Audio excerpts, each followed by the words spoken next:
ఈ దినము రెండవ భాగముగా జ్ఞానము నివాసము కట్టుకొని దానికి 7 స్తంభములు చెక్కుకొనేను అనేటువంటి మాట సామెతల గ్రంథము 9వ అధ్యాయము మొదటి వచనము నుండి గత దినము అలాగే ఈ దినము కూడా ఇదే లేఖన భాగం మీద మనం ధ్యానం చేయడం జరుగుతూ వస్తుంది.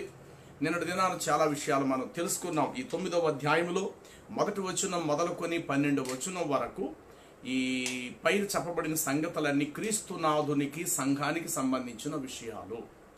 తరువాత 13వ వచనము నుండి చివరి వచనం వరకు వెళితే మరి దేవుని విరోధైనటువంటి అపవాది, ఈ లోకాధికారి అయినటువంటి సాతానుడుకు, వాని యొక్క దుష్టుని యొక్క సంఘానికి, వాని సముఖమందు చేర్చబడినటువంటి ప్రజలకు సంబంధించిన విషయాలు చివరి మాటలో చెప్పబడతాది. అయితే అచ్చట ప్రేతలున్నారనియు దాని ఇంటికి వెళ్ళువారు పాతాళములో ఉన్నారనియు వానికి ఎంత మాత్రము తెలియదు అని ముగించబడినది. కాబట్టి సాతానుడు మార్గములో నడుచు వారందరూ పాతాళమునకు చక్కగా చేరుకుంటారు. క్రీస్తు యొక్క జ్ఞానాన్ని అనుసరించు వారు క్రీస్తు ఉంటున్న ఆ నిత్య జీవంలోకి వారు చేర్చబడతారు. ఓకే, కాబట్టి నిన్నటి దినాన ఆ భాగాన్ని మనం చెప్పుకొని ముగించుకోవడం జరిగింది. ఈ దినకాలం సంపూర్ణంగా జ్ఞానము నివాసము కట్టుకొని దానికి 7 స్తంభములు చెప్పుకొనేను అన్న విషయంపై దీని మీదే మనం దృష్టి నిలిపి ఈ వాక్యాన్ని మనం ధ్యానం చేయబోతున్నాం. ఏమిటి జ్ఞానము? ఎప్పటిది జ్ఞానం? ఎవరిలోనిది జ్ఞానం? నెంబర్ 1, ఏమిటి జ్ఞానం? ఎవరిది జ్ఞానం? ఎప్పటి నుండి ఉంది ఈ జ్ఞానం అని ఆలోచన చేస్తే, దేవుడే జ్ఞానమునకు మూలాధారమై ఉన్నాడు. దేవునిలోనే సమస్త జ్ఞానము ఉంది. దేవుడే తన జ్ఞానము చేత అనంత ప్రపంచాన్ని ఆయన కలుగు చేసినని లేఖనాలు ఎన్నో చోట్ల ఆధారాలు ఉన్నాయి. దేవుడు ఏదైనా ఒకటి తాను అనుకుంటే అది అక్షరాల అయి తీరుతాది. దేవుడు అన్నీ చేయగలుగుతాడు. అయితే దేవుడు చేయలేనివి కూడా కొన్ని ఉన్నాయి. అవేమనగా పాపము చేయలేడు, అతిక్రమం చేయలేడు, అన్యాయము చేయలేడు, దుర్మార్గంగా ప్రవర్తించను లేడు, అన్యాయంగా ఆయన తీర్పు తీర్చను లేడు. ఈ లక్షణాలు కూడా దేవునిలో ఉన్నాయి. ఆయన తన స్వభావమునకు విరుద్ధంగా ఏది కూడా చేయడు. ఆయన ఏదైతే అయ్యున్నాడో అలాగే ఆయన ముందుకు సాగే దేవుడుగా ఉన్నాడు. ఆయన దేవుడు అనగా పుట్టుక, చావు, జీవమరణాలు లేనటువంటి వాడు. అంటే పుట్టుక లేదు, చావు లేదు. ఆయన పుట్టేవాడు కాడు, చచ్చిపోయేటువంటి వాడు అంతకన్నా కాడు. నిత్యము జీవించే జీవాధిపతి అయినటువంటి నిత్య జీవము గలవాడునై ఉన్నాడు దేవుడు. ఆ దేవుడే తన జ్ఞానము చేత ఈ అనంత ప్రపంచాన్ని కలుగు చేశాడు. అయితే ఇక్కడ రాయబడిన మాట జ్ఞానము నివాసము కట్టుకొని అన్నాడు. ఆ జ్ఞానము ఎవరు అనంటే మనం చదువుకున్నాం, యేసుక్రీస్తు ప్రభువే దేవుని జ్ఞానము, దేవుని శక్తియు నయ్యున్నాడు. ఇప్పుడు ఆ జ్ఞానము 7 స్తంభములు చెక్కుకొనేను అన్నాడు. ఆ 7 స్తంభాలు ఎలాంటివో ఒక్కొక్క దానిని మనం చూద్దాం. మొదటిగా ఈ అనంత ప్రపంచాన్ని దేవుడు 6 దినములలో సృష్టించాడు. 6 దినాలు. తర్వాత 7వ దినమున ఆయన విశ్రమించెను అనే మాట మనం చూస్తాం. ఒకసారి చూద్దారు లైన్గా 7 స్తంభాలలో ఉన్నటువంటి మొదటిగా 7 పునాదులుగా మనం చూద్దాం.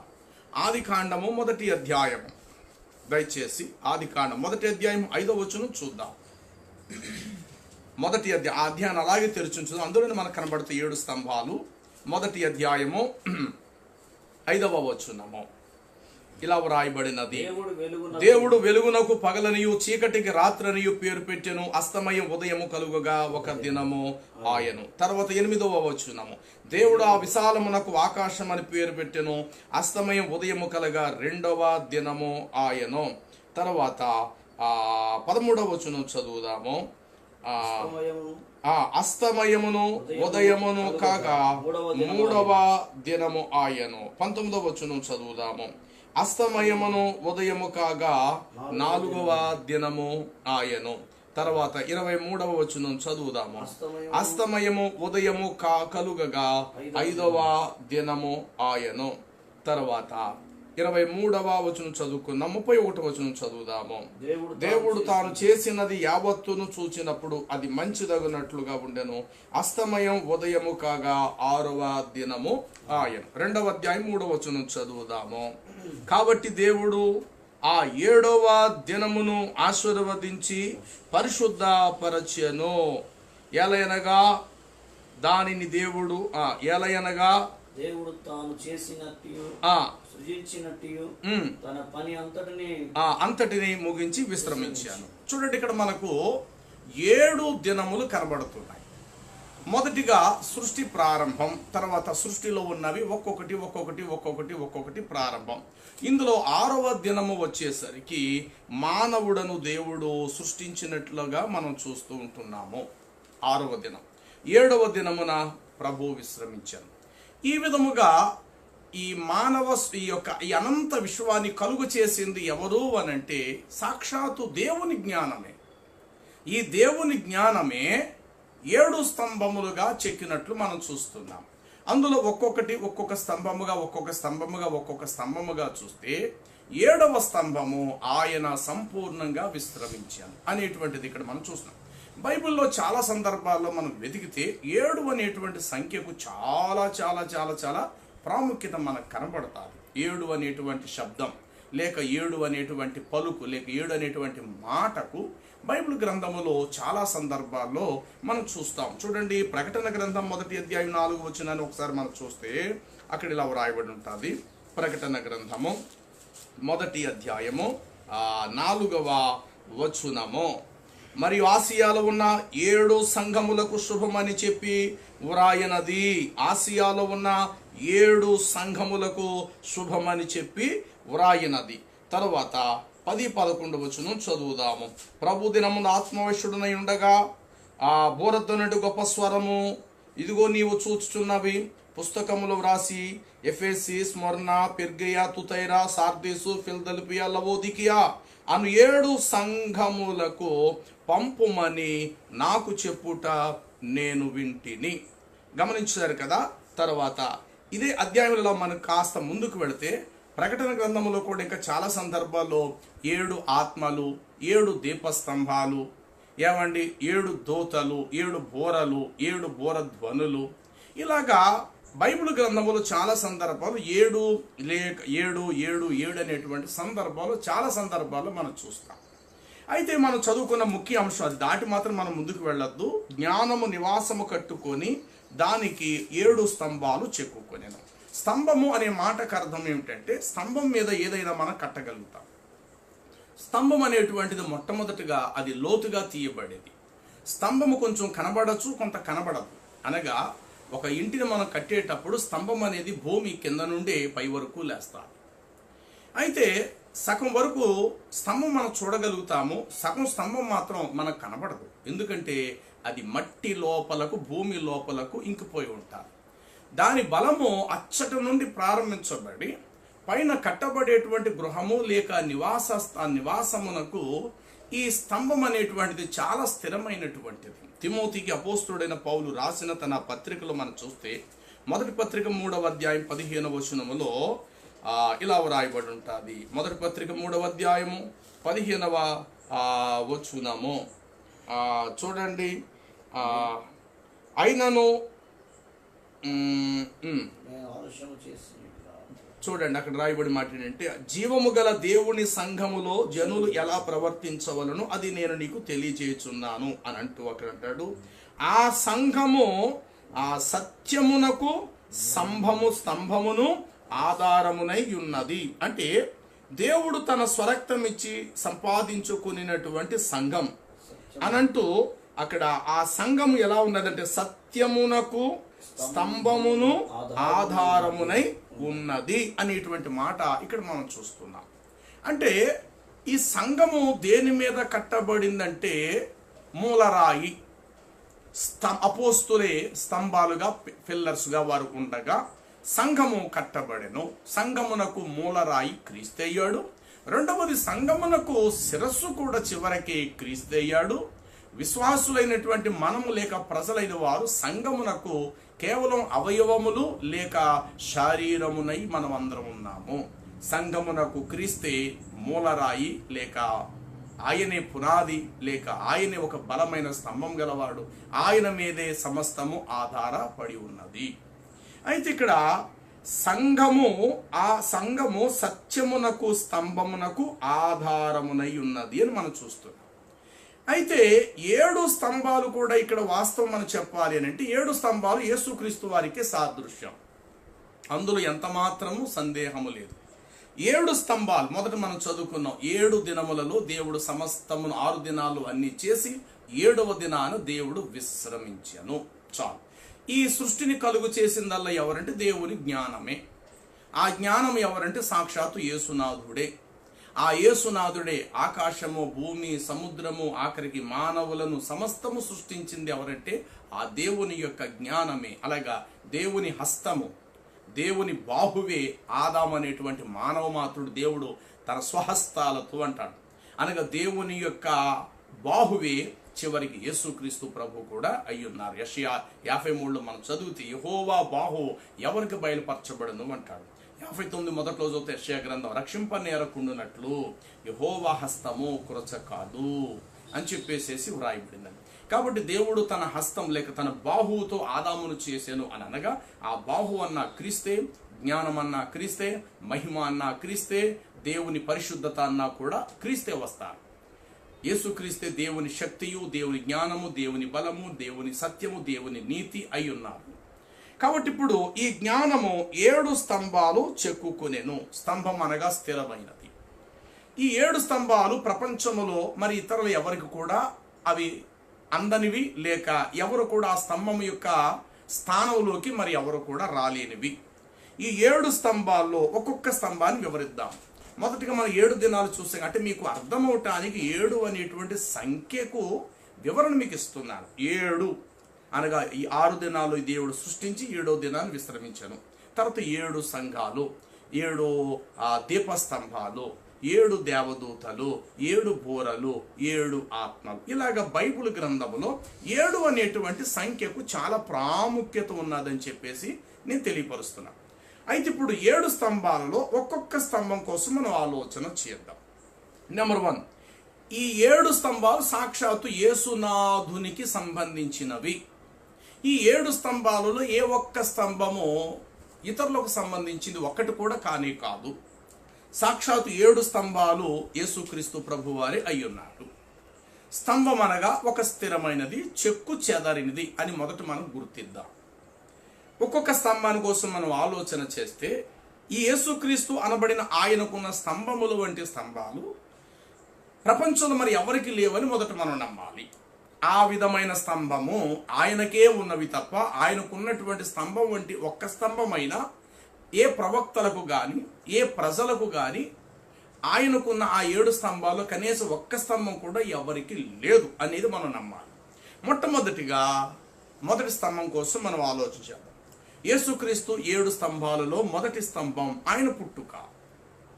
లైన్గా చెప్తారు, దాని వివరణ 2వ భాగంలో లైన్గా వివరిస్తా. నెంబర్ 1 పుట్టుక, మొదటి స్తంభం. 2వది పరిశుద్ధమైన జీవితం, అది 2వ స్తంభం. 3వది వచ్చేసరికి మరి పాపము లేనటువంటి మరణం.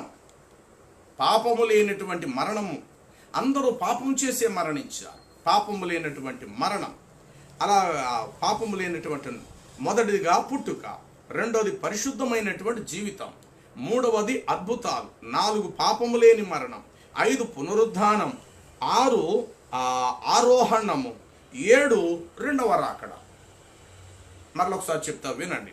మొదటి పుట్టుక, 2 పరిశుద్ధమైన జీవితం, 3వది అద్భుతాలు, 4వది పాపము లేనటువంటి మరణం, 5వది ఆరోహణము, 5వది పునరుద్ధానం, సమాధి నుండి లేచుట, 6వది పరలోకానికి ఆయన ఆరోహణమవుట, 7వది వెళ్ళిన వాడు మరలా పరలోకముల నుండి భూలోకానికి దిగివచ్చి జడ్జిమెంట్, తీర్పు, ఫైనల్. ఈ 7 కూడా యేసుక్రీస్తు ప్రభు వారిలో ఉన్నాయి. మనం అనుకోవచ్చు, ఏమంటే యేసు ప్రభు వారు పుట్టారు, మనం కూడా పుట్టాం కదా, ఆయన పుట్టాడు భూమి మీద మానవుడిగా, మనం కూడా పుట్టాం కదా అంటే పుట్టాం, కరెక్టే. కానీ ఆయనకు లాగా ఎవరు పుట్టలేదు. ఇది ఒక స్థిరమైన స్తంభం. ఆ స్తంభం ఇంకెవరికి లేదు. అందరం పుట్టాం. ప్రవక్తలు కూడా పుట్టారు భూమి మీద, వాళ్ళు కూడా ఎన్నో అద్భుతాలు కూడా చేశారు కూడా. కానీ యేసుక్రీస్తు వారికి ఉన్న ఈ చెక్కు చెదరలేని స్థిరమైనటువంటి పునాది వంటి బలమైన స్తంభం వంటి స్తంభం, అది నీకు కానీ నాకు కానీ ప్రవక్తలు ఏ ఒక్కరికి కూడా ఆ స్తంభం మరి ఎవరికి లేదు. అదేమిటంటే పుట్టుక. మనందరము తల్లిదండ్రుల కలయిక ద్వారా మనందరూ పుట్టాం. మీరు అనొచ్చు, ఏమండి ఆదాము మరి అసలు తల్లి లేదు, అసలు తండ్రి కూడా లేడు కదా. మరి యేసుక్రీస్తు యొక్క పుట్టుకతో పోల్చుకొని చూస్తే ఆదాము యొక్క పుట్టుక చాలా గొప్పది కదా అని అనుకోవచ్చు. కరెక్టే. సృష్టిలో మానవ ప్రజలు కావాలనేటువంటి సంకల్పముతో, దృఢ సంకల్పంతో మొట్టమొదట ఆదాము అనేటువంటి మానవుని దేవుడు నేలమట్టి చేత దేవుడు సృష్టించాడు, కాదంటారు. కానీ ఆ స్తంభము పాడైనది. ఆ స్తంభం పాడైంది. యేసుక్రీస్తు మొదటి స్తంభం మొదలుకొని చివరి స్తంభం వరకు కూడా 7 స్తంభాలు ఎక్కడ కూడా పాడు కాలేదు. చివరి స్తంభం వరకు కూడా స్థిరమైనటువంటిది. ఈ ప్రపంచంలో పుట్టిన మనందరికీ కూడా తల్లిదండ్రులు తప్పనిసరి అవసరమై ఉన్నారు. యేసుక్రీస్తు వారు ఒక్కరు మాత్రమే కన్యకకు పుట్టినటువంటి వారు. యెషయా గ్రంథము 7వ అధ్యాయాన్ని మనం గమనిస్తే 14లో చెప్పబడతాది. ఆలకించుడి, ప్రభు తానే ఒక సూచక్రియ మీకు చూపును, ఎలా అనగా కన్యక గర్భవతి ఒక కుమారుని కనును. తర్వాత 9వ అధ్యాయం 6వ వచనం అదే విషయాలు చెప్తాడు. ఏమని? ఆలకించుడి, అయ్యాలి అని ఏమంటాడు? మనకు శిశువు పుట్టిన, మనకు కుమారుడు అనుగ్రహించబడను, ఆయన భుజం మీద రాజ్యభారం ఉండను, ఆయన ఆశ్చర్యకరుడు, ఆలోచనకర్త, బలమైన దేవుడు, నిత్యుడగు తండ్రి, సమాధానకర్త, అధిపతి అని ఆయనకు పేరు పెట్టబడను. నెంబర్ 1, మనకు శిశువు పుట్టును. చెప్పండి, మనకు శిశువు పుట్టును. పుట్టుక ఆశ్చర్యకరుడు, ఆలోచనకర్త, బలమైన దేవుడు, నిత్యుడగు తండ్రి, సమాధానకర్త, అధిపతి. ఇక్కడ కూడా ఆయనలో 7 క్వాలిటీస్, 7 లక్షణాలు పుట్టుకు మొదలుకొని తండ్రి స్థానం వరకు అధిపతిగా మనం చూస్తే ఇక్కడ కూడా మనకు ఆయనలో 7 క్వాలిటీస్, 7 లక్షణాలు కనబడతాయి. మొట్టమొదటిగా మొదటి స్తంభం ఏమిటంటే ఆయన పుట్టుకే. ఈ పుట్టుక ఈ ప్రపంచానికి ఎవరూ పుట్టలేరు, ఏ తరములో కూడా జరిగే పనేటువంటిది కాదు. అనగా పురుషుని ప్రమేయం లేకుండగా, పురుషుని యొక్క రక్తము స్త్రీకి అంటకుండగా, స్త్రీ రక్తముతో పురుషుని రక్తం కలయిక లేకుండగా, స్త్రీయే తనకు తాను ఒక బిడ్డను కనటం అనేటువంటిది ప్రపంచంలో ఎక్కడ జరిగే పని కాదు. ఏదైనా ఒక కొత్తగా జీవి వెలుగులోకి రావాలంటే 2 జీవుల కలయిక అనేటువంటి తప్పనిసరి అవసరం. అది ఆకాశంలో ఎగిరే పెద్ద పక్షి అయినా, భూమి మీద ప్రాకి ఒక చిన్న పురుగైనా, ఆఖరికి మానవ మాతృడైనా, అది పశువైనా, మృగమైనా, జంతువు, మరి ఏదైనా సరే 2 కలిస్తేనే 3వ దాన్ని మనం చూడగలుగుతాం. కానీ 2 కలయిక లేకుండగా ఒకటే మరొక దానిని ఇవ్వటం అనేది ప్రపంచంలో ఎక్కడ జరిగే పని కాదు. ఇది చెక్కు చెదరనే ఒక స్థిరమైనటువంటి స్తంభము. కాబట్టి యేసుక్రీస్తు ప్రభు యొక్క పుట్టుక వంటి పుట్టుక ఎవరికీ లేదు. కానీ యేసుక్రీస్తు లాగే చాలామంది పుట్టారు అని భ్రమపరిచేటువంటి పనిలో సాతానుడు ఆయన పుట్టుకును పెద్ద గొప్ప ఏమీ కాదు అని చెప్పే పనిలో కొంతమందిని, కొంత వ్యక్తులను కూడా ఈ ప్రపంచంలో లేవదీయటం జరిగింది. ముఖ్యంగా మన భారతదేశంలో మనం చూస్తే ఆ కర్ణుడు మరి ప్రత్యేకంగా పుట్టాడు అనేటువంటి విషయం కలదు. అలాగే ఆంజనేయులు గాల్లో ఎగురుతూ మరి ప్రత్యేకంగా ఆయన కూడా పుట్టాడు. ఈ విధంగా మన భారతదేశంలో హిందూ పురాణాలలో కొంతమంది వ్యక్తులు మనం చూస్తాం. ఒక ఆయన చెవులోంచి పుట్టాడని, ఒక ఆయన తొడల్లో పుట్టాడని, బ్రహ్మ ముఖము నుండి పుట్టినవాడు బ్రాహ్మణుడు, భుజము నుండి పుట్టినవాడు క్షత్రియుడు, తొడల నుండి పుట్టినవాడు వైష్ణవుడు, పాదములో నుండి పుట్టినవాడు శూద్రుడు అని ఇలాగా రకరకాల పుట్టుకలు లోకంలో కూడా, అంటే మన భారతదేశపు పురాణాల లేక వేదాల్లో కూడా హిందూ దేవుడి కోసం రాయబడింది. అలాగే కర్ణుడు చెవుల్లో నుండి పుట్టుకొచ్చాడనో, ఇలాగ రకరకాలైనటువంటి వాటిని దేంతో పోలుస్తున్నారంటే యేసుక్రీస్తు వారే కాదుగాక ఈ విధంగా రకరకాలుగా కూడా పుట్టినటువంటి వారు చరిత్ర కూడా చాలా గొప్పది కదా అని చెప్పి భారతదేశంలో ఎన్నో ఇతిహాసాలుగా ఎన్నో గ్రంథాలు కూడా రాయబడ్డాయి. కానీ చరిత్ర లేని వారుగా మిగిలిపోయేవారు. వారి వల్ల ఎవరు కూడా రక్షించబడినట్లు కానీ, ఒక పాపి వారిని చూసి వారి జీవితాన్ని ఆదర్శంగా తీసుకొని ఒక వ్యక్తి రక్షించబడినట్లుగా లేదు. కారణం ఏంటంటే అది నిజం కాదు కనుక. అలాగే ఎవరు కూడా పుట్టలేదు కనుక. చెవులోంచి పుట్టినాడు ఎవడూ లేడు, ఎందుకంటే చెవులైన గర్భసంచి ఉందా పుట్టడానికి? తొడల్లోంచి ఎవడో పుట్టలేదు, ఎందుకంటే తొడల్లోంచి పుట్టడానికి తొడలు ఏమైనా గర్భసంచి ఉందా స్త్రీకి ఉన్నట్లుగా? ఇలా చెప్పుకుంటూ వెళ్ళిపోతే క్రీస్తు పుట్టుక అనేది ఎంత న్యాయబద్ధం అంటే, ఆయన పురుషుడికి పుట్టలేదు, ఆయన స్త్రీకి పుట్టాడు. ఎందుకంటే మనందరం కూడా స్త్రీ సంతానమే అయి ఉన్నాం. అంటే ఒక పురుషుడు స్త్రీ కలయిక కలవగా, స్త్రీ నుండే 9 మాసాలు తల్లి కడుపులో మనం దాచబడి, తల్లి గర్భములో 9 లేక దగ్గర 10 మాసాల వరకు అవయవ నిర్మాణాన్ని కలిగిన వారమై, తగిన సమయం అందు మనందరం కూడా బయటకు వచ్చినటువంటి వారు. యేసుక్రీస్తు ప్రభు విషయానికి వస్తే అసలు పురుషుని ప్రమేయమే లేకుండగా ఆయన ఒక్కరు మాత్రమే అనంత విశ్వములో పాపము లేకుండగా పుట్టినవారు, ఏ కామపు వాంఛ లేకుండగా ఈ ప్రపంచములో పుట్టినవారు ఒక్క యేసుక్రీస్తు ప్రభువారు మాత్రమే మనం చూడగలుగుతున్నాం.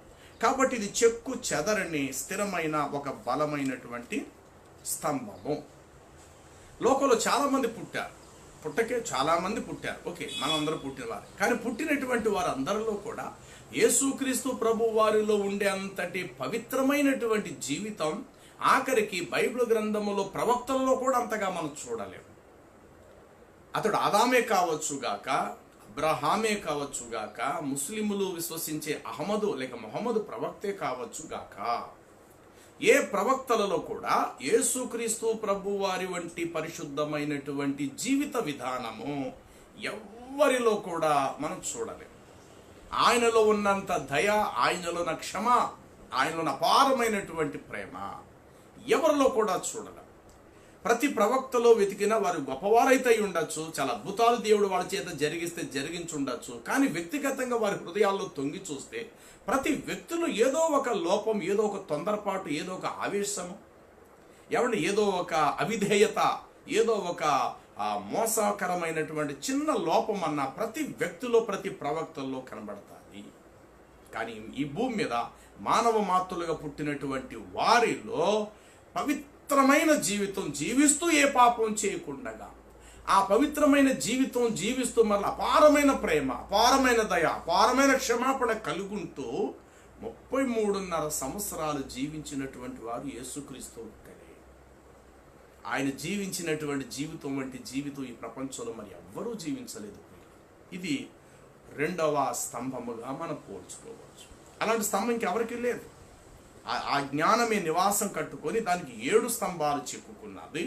అందులో మొదటి స్తంభం ఏంటంటే పుట్టుక. ఆయన పుట్టినట్లు ఎవరు పుట్టలేదంతే. ఆయన పుట్టినటువంటి ఆ విధానము ఈ సృష్టిలో ఇక భూమి ఆకాశం అంతమయ్యే వరకు కూడా ఎవరిలో కూడా అలాంటి కార్యము జరగదు.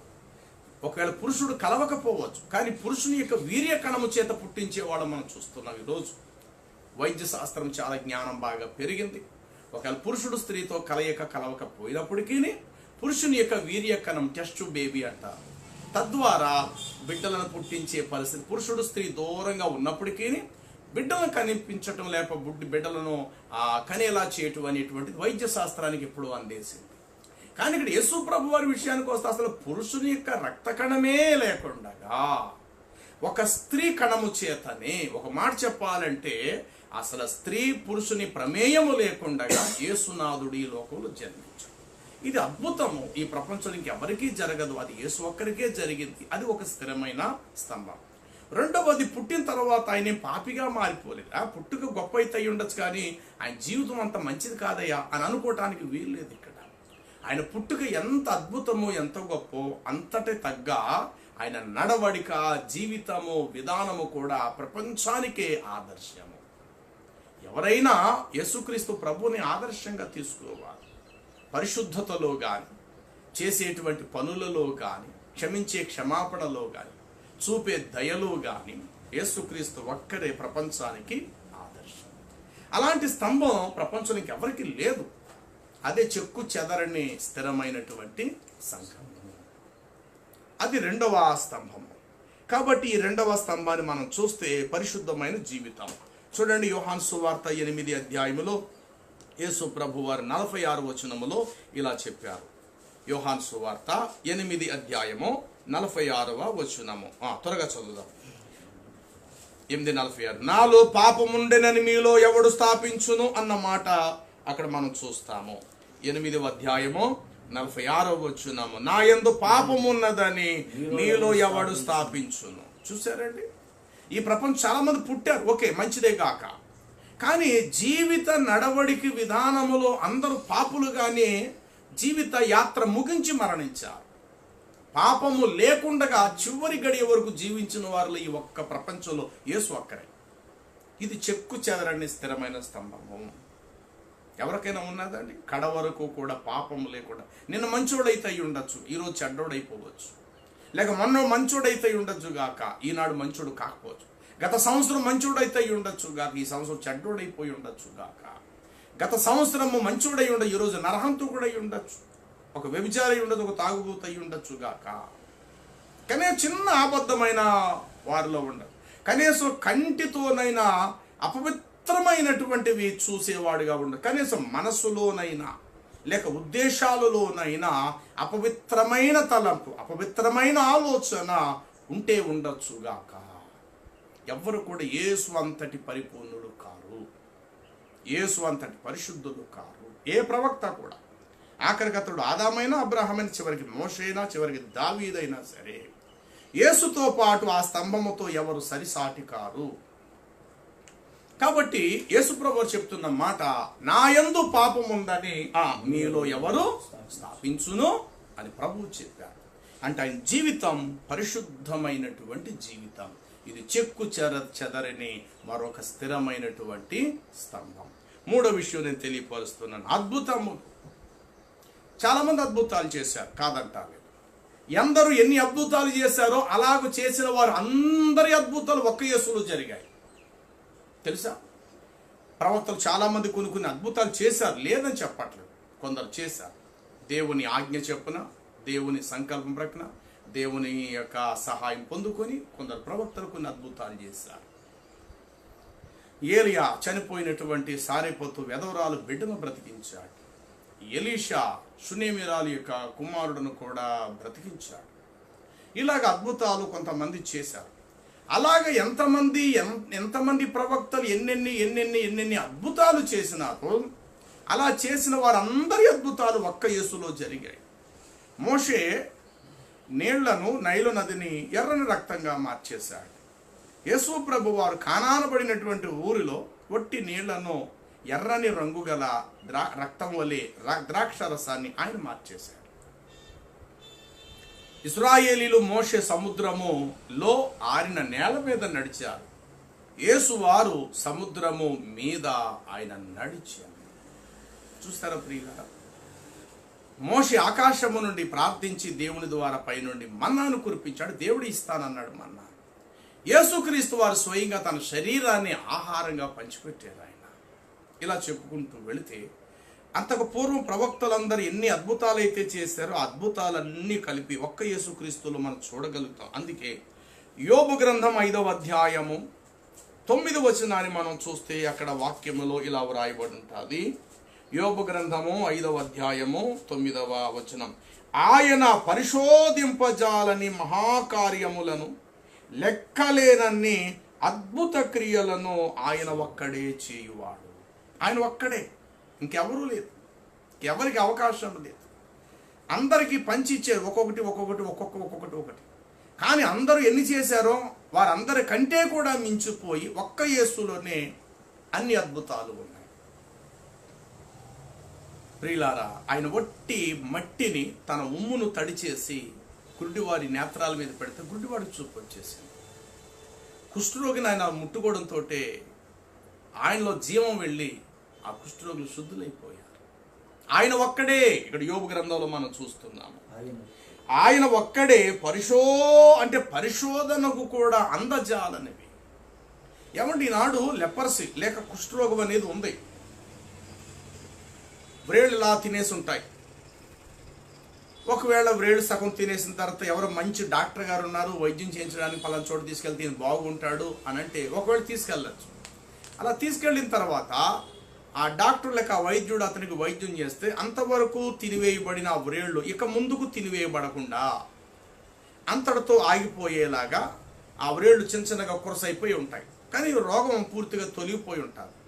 కానీ వైద్యం చేసినంత మాత్రాన కొత్తగా తినివేయబడిన వ్రేలు మొలుసుకొచ్చి రావటం, పైన ఒక అందమైన గోరు, కొత్తగా వ్రేలు ఎంత పొడుగు ఉండాలో గతంలో ఎంత పొడుగు ఉండేది అంత పొడుగొచ్చి అతడితో ఆగిపోవటం, ఈ చెవి సగం కట్ అయిపోతే కొత్తగా మళ్ళా నూతనంగా చెవి తయారవటం, ఈ ముక్కు దూలం సగం తినివేయబడి ఉంటే కొత్తగా నిర్మాణం ఈ ముక్కు, అలాగే పెదాలు సగం వరకు కన్నాలు పడిపోయి తినేసి ఉంటే కొత్తగా ఈ పెదవి నూతనంగా తయారవటం, పాదములు సగం వరకు కత్తిరించబడినట్లు కోసివేయబడినట్లుగా ఉంటే కొత్తగా పాదములు మరలా ఉత్పత్తి అవ్వటం అనేది ఈ ప్రపంచంలో ఏ వైద్యుడు ఇంతవరకు చేయలేదండి.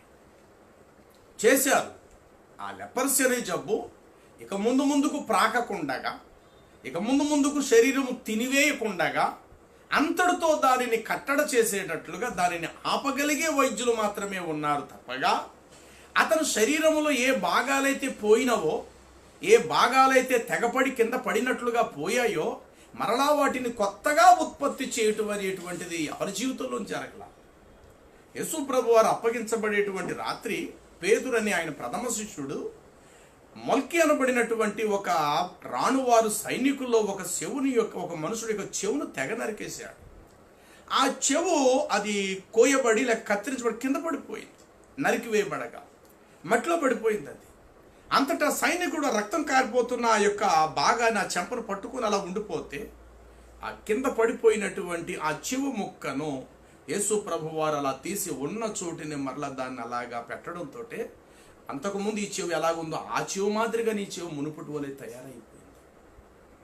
అదే ఒకవేళ మనం డాక్టర్ గారి దగ్గర పట్టుకొని వెళితే ఏం చేస్తాడో తెలుస్తా అండి, మంచి సమయానికి వచ్చేవయ్యా, ఇంకొద్ది క్షణాలైతే చెవులో ఉన్న జీవం కూడా చచ్చిపోయి ఉండేది అని చెప్పేసి గబగబా తీసుకొని వెళితే దాన్ని అక్కడ పెట్టి శుభ్రంగా క్లీన్ చేసి దానికి కుట్లన్నీ కూడా వేసి పైన ఒక బట్టతో కట్టి కొద్ది రోజులైన తర్వాత ఆ కట్లు విప్పి మరలా కుట్లన్నీ కూడా తీటు ఇక్కడి నుంచి ఇంత పొడుగు ఆనవాలు ఖచ్చితంగా ఉంటారు. యేసుప్రభు బాగు చేసిన వ్యక్తికి ఆనవాలు లేదే, పరిశోధింపజాలని. మనం చేసే పనులకు ఇప్పుడు గుండె ఆపరేషన్ అయింది, పైనుండి కింద వరకు సర్జరీ ఇలా కనబడ చొక్క అయిపోతే ఇది కూడా నాకు పెద్ద ఆపరేషన్ అయిందని గుండె బయటికి తీసి ఆపరేషన్ చేసి ఇంత పొడుగు ఉంటుంది అన్నమాట. అలాగే స్త్రీలకు కూడా బిడ్డలు కనేటప్పుడు ఆపరేషన్ కుట్లు ఉంటాయి, ఆ మచ్చ ఎప్పటికీ ఉండిపోతారు. యేసు ప్రభు వారు చేసిన అద్భుతములలో ఏ మచ్చ కూడా లేదు. మచ్చ లేని వాడు ఎదుటివాడికి ఏ మచ్చ కూడా ఆయన పెట్టలేదు. ప్రియుల, ఆయనలో ఏ మచ్చ లోపం లేదు, ఎదుటివాడికి కూడా ఏ మచ్చ కూడా లేకుండా చేశాడు. కాబట్టి ఇక్కడ వాక్యం అంటారు, ఆయన ఒక్కడు మాత్రమే పరిశోధింపజాలని మహాకార్యములు, చివరికి లెక్కలేనటువంటి అద్భుతాలు కూడా చేసేటువంటి వాడు ఆయనే. చూడండి, అలాగే 9వ అధ్యాయము 10 వచనము, 9 అధ్యాయము 10-12 వచనాలను మనం చూస్తే, ఎవడును తెలుసుకోలేని మహత్కరమైన కార్యములను, లెక్కలేనటువంటి అద్భుత క్రియలను ఆయన చేస్తున్నాడు. ఇదిగో ఆయన నా సమీపమున గడిచిపోవచ్చున్నాడు గాని నేను ఆయనను కనుగొనలేను.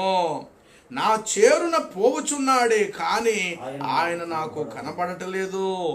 ఆయన పట్టుకొని పోగా ఆయనను అడ్డగింపగలవాడెవడు?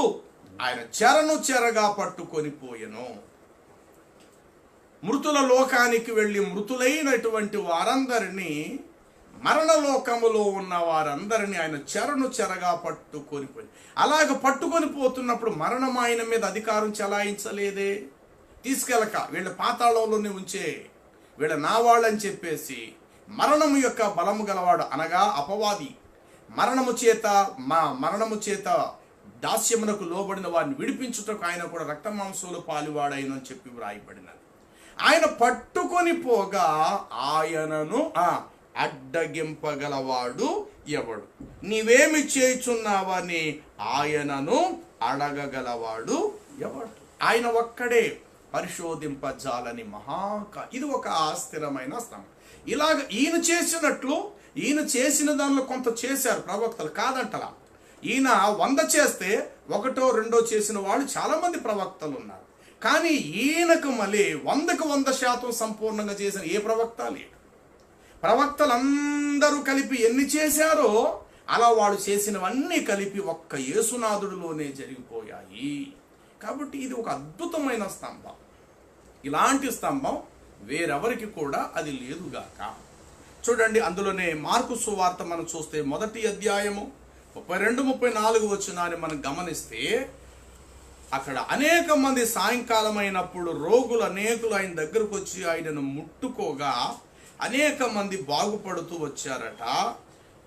మార్కు సువార్త 1వ అధ్యాయం 32, 1వ అధ్యాయం 32లో ఉంటుంది అన్నమాట. సాయంకాలం ప్రొద్దుగురుకినప్పుడు జనులు సకల రోగులను, దయ్యములు పట్టిన వారిని ఆయన యొద్దకు తీసుకొని వచ్చిరి. పట్టణమంతయు ఆ ఇల్లు వాకిట కూడి ఉండుట ఉండెను. నానా విధమైన రోగముల చేత పీడింపబడిన అనేకులను స్వస్థపరచి అనేకమైన దయ్యములను వెళ్ళగొట్టెను. చూసారు ప్రియుల, నానా విధమైన రోగములు, అనేకమైనటువంటి పట్టణాల నుండి వచ్చేసారట మోసుకుంటూ రోగులైనటువంటి వారిని. చాంద్ర రోగము, తర్వాత ఇక పక్షవాయువు కలిగిన వారిని, దయ్యాల చేత పీడించబడుతున్న వారిని, భయంకరని క్యాన్సర్, ఆ రోజులు ఏ వ్యాధులైతే ఉండేయో నానా, ఒకటి కాదు రెండు కాదు గాక ఆయన ఒక్కడే పరిశోధింపజాలని మహాకార్యములను లెక్కలేనన్ని అద్భుతములు ఆయన చేయువాడు. ఇది ఒక సంపూర్ణమైన స్థిరమైన స్తంభం. జ్ఞానము నివాసము కట్టుకొని దానికి 7 స్తంభాలు చెక్కుకునేది. ఒకటి పుట్టుక, ఆయన వంటి పుట్టుక ప్రపంచంలో ఎవరికి లేదు, ఎవరికి ఇక రాదు. అది ఆయనకు మాత్రమే వర్తిస్తుంది, ఆయనకు మాత్రమే చెందునుగాక. రెండవది ఆయన పుట్టుక. రెండవది వచ్చేసరికి ఏమిటంటే పాపము లేని జీవితం. చెప్పండి ఏంటంటేనండి, అతి పరిశుద్ధమైనటువంటి జీవితము. ఎవరున్నారండి? ప్రతి మనుషులు ఏదో లోపం ఉంటారు. కానీ యేసువారు చెప్పారు, నా యందు పాపముందని మీలో ఎవరు స్థాపించు. వెతకాలేగిన మోషేలో కూడా పాపం, వెతకాలేగిన అబ్రహాములోనూ పాపం. ప్రతి ఒక్కరు, అది నీలోనైనా నాలోనైనా, ప్రతి వ్యక్తిలో కూడా లోపము, పాపము, అవిధేయత ప్రతి వ్యక్తిలో. కానీ ప్రపంచంలో ఒక మనిషిగా పుట్టినటువంటి వారిలో ఒక్క యేసులోని ఏ పాపము లేకుండా అంతము వరకు కూడా పరిశుద్ధ జీవితం జీవించారు. కొందరు అంటారు కదా, వాడు ఇదివరకు చాలా మంచోడురా, చిన్నప్పటి నుంచి నాకు బాగా పరిచయం, నాకు బాగా తెలుసు, ఇదివరకు అలా లేడే, అది చాలా మంచోడు. నువ్వు చెప్తుంటే నాకు ఆశ్చర్యం కలుగుతుంది, ఏంటి ఆడు ఇలా తయారైపోయాడా? ఒకప్పుడు చాలా బాగుండేవాడేవాడు, అసలు అలాంటి అలవాట్లే వాడికి లేవే, నువ్వు చెప్తుంటే నాకు చాలా ఆశ్చర్యం వేసుకొస్తుంది, ఏటాడు ఇలా పాడైపోయాడా అని ఎంతమంది లేరండి. కొంతకాలం కళ్ళ ముందు మంచిగా కనబడితే కనబడచ్చు కాక వాడి ముగింపు బాగోలేదే. యేసువారు అలా కాదు సుమా, ప్రారంభం మొదలుకొని ముగింపు వరకు.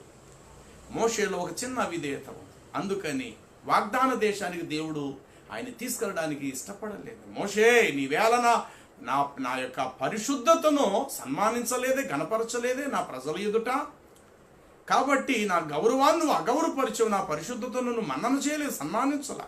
కాబట్టి నువ్వు ఇచ్చటే నిలిచిపోతావు, అనుకున్న దేశాన్ని నువ్వు ఇలా ఎచ్చటి నుండే చూడు తప్ప అక్కడికి నువ్వు వెళ్ళలేవని ఆ యొక్క మోయాబు మైదానం అందు ఆ పిస్కా అనేటువంటి కొండ మీద నుండే దేవుడు పాలు తేలు ప్రవహించు కనాను దేశం దూరం చూపించడం మోషేని అందులో తీసుకెళ్ళలేకపోయాడు. అలాగే అబ్రహాములో కూడా ఒక చిన్నపాటి అబద్ధం కూడా ఆయనలో కూడా ఉన్నది. దేవుడు ఒక చోటికి వెళ్ళి అక్కడ ఉండవయ్యా అంటే తన సొంతంగా ఇక దేశంలో కరువు వచ్చిందని ఐగుప్తు దేశానికి అబ్రహాము వెళ్ళెను అన్న మాట కూడా మనం చూస్తాము. తర్వాత నీవు లేచి నీవు రావయ్యా అబ్బాయి అంటే తనతో పాటు లోతును కూడా వెంట పెట్టుకొచ్చి చాలా పెద్ద సమస్యలకు అతడు గురి చేయబడ్డాడు. ఇలాగ చెప్పుకుంటే కొంతమంది తొందరపాటు, ఆవేశము, అవిధేయత, కొందరిలో స్వామరితనము, నిర్లక్ష్య స్వభావము ఉన్నాయి. సంసోను గొప్ప బలవంతుడు, మంచి ఆత్మాభిషేకం కలిగిన వాడే, కానీ అతనిలో కూడా విధేయత ఉంది. సొలొమోను అంత జ్ఞానవంతుడు ప్రపంచంలో లేడని రాయబడింది, కానీ అతనిలో కూడా ఏదో ఒక లోపం కనబడుతుంది. కానీ యేసువారికి ఉన్న ఈ స్తంభం చెక్కు చెదరింది. కాబట్టి పరిశుద్ధమైన జీవితం. మూడోది వచ్చేసరికి అద్భుతములు. ఈ అద్భుతములు ప్రపంచంలో ఎవరు చేయలేదండి. ఒక్కొక్క ప్రవక్త ఒక్కొక్కటి చిన్న చేశారేమో కానీ వాళ్ళు ఎన్ని చేశారు అన్నీ కలిపి ఒక్క యేసువారిలో జరిగించబడ్డాయి. ఆ కుష్ఠరోగిని ఆయన ముట్టడంతో క్రొత్తగా వ్రేళ్లు అలా మొలుచుకుంటూ వచ్చాయి. ఊడిపోయినటువంటి చెవు అతకబడి అసలు కళ్ళే లేవు, ఇంతంత లోతు బెజ్జాలు పడిపోయి ఉంటే అందులో ఆయన మట్టి వేసి కింద ఉన్న మట్టిని ఆయన జీవం, ఆయన ఉమ్ముని రెండిటిని తడిగా చేసి ముద్దగా చేసి ఈ గుంటలు పడిపోయిన కన్నాల్లో ఆయన మట్టిని ఎందుకంటే మానవుడు మట్టితో నిర్మించబడ్డాడు. ఆదిలో ఏ హస్తాలైతే మానవుణ్ణి మట్టితో చేశాయో అవే హస్తాలు ఇప్పుడు అలాంటి మట్టితోటే క్రొత్తగా కళ్ళును ఉత్పత్తి చేసి పెట్టాయి. అంటే ఆదిలో ఏ దేవుడైతే ఏ చేతులైతే మానవుడిని తన చేతులతో మట్టితో సృష్టించాడో ఆయనకి పెద్ద ఆశ్చర్యమే కాదు. నిలువెత్తు మనిషినే సృష్టిస్తే లేదు, కానీ ఆఫ్టర్ ఆల్ 2 నేత్రాలు మట్టితో చేస్తే వచ్చిందా? కాబట్టి ఆ మనిషికి తన యొక్క ఆ మట్టిని తీసుకొచ్చి ఆ 2 రంధ్రాలు బెజ్జాల్లో కనురంధ్రాల్లో పెట్టగా అంతటా వాడు కళ్ళు మనకలా తేటగా చూడటం వాడు మొదలు పెట్టాడు. ఎంత ఆశ్చర్యం! ఇలాంటి స్తంభం ఎవరికైనా ఉన్నదండి? ఇలాంటి కార్యాలు ఎవరైనా చేయగలిగారండి? ఎవరి జీవితంలో కూడా వెళ్ళేవు కాక.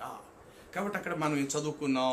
3వది ఏంటంటే లెక్కలేనటువంటి అద్భుతములు. 4వది ఏంటంటే అందరూ ఏదో తప్పు చేసి చచ్చిపోయిన వారే.